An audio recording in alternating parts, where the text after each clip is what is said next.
kamo kung sa din una naghalin ang pangalan sang aton pinalangga nga syudad.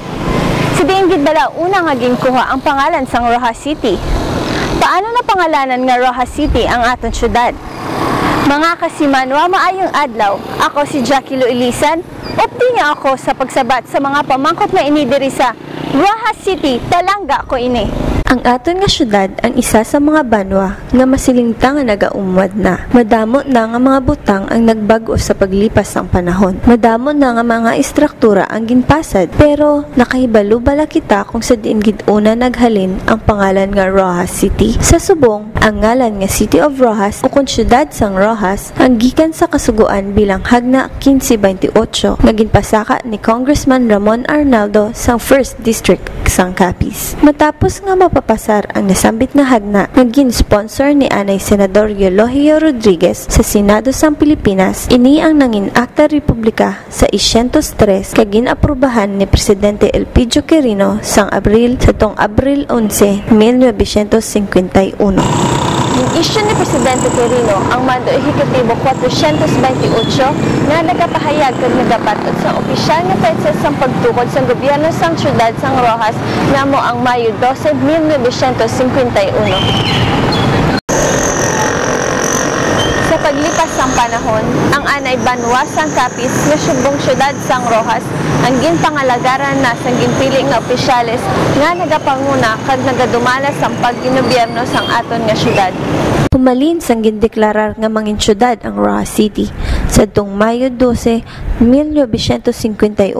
Ginpangalagaran na ini sa mga halangdon nga lideres gikan sa mga prominente nga pamilya nga tumandok sang syudad sang Roxas. Una nga gin-appoint nga mangin alkalde si Lorenzo Acuña Arnaldo sa tong 1951 tubtob 1953 kag gin-iliher sang 1960 tubtob 1969. Sunod sanday Ramon Berhamin Blanco sang 1954 to 1956.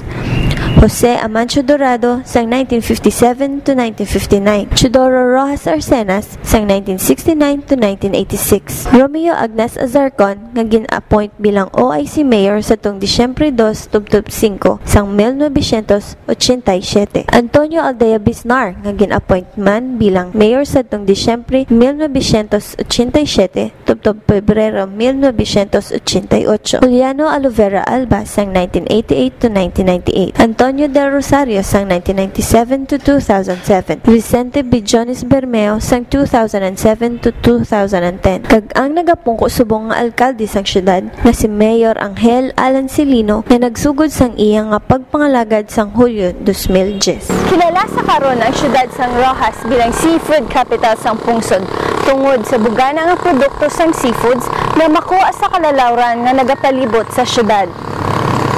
Tungod sini, ginpakamaayo nga ibutang sa selyo o konsil sang Roxas City Government ang laragway sang isda, kapisyel, alimango kag pasayan agon mapabalo sa tanan nga atong ginapabugal nga mangin pumuluyo sang Roxas City tungod ang ginsimbolo ini sang atong pagkamanggaranon sa patag sang aquaculture. Rason ko nga magginakilala kita nga seafoods capital of the Philippines.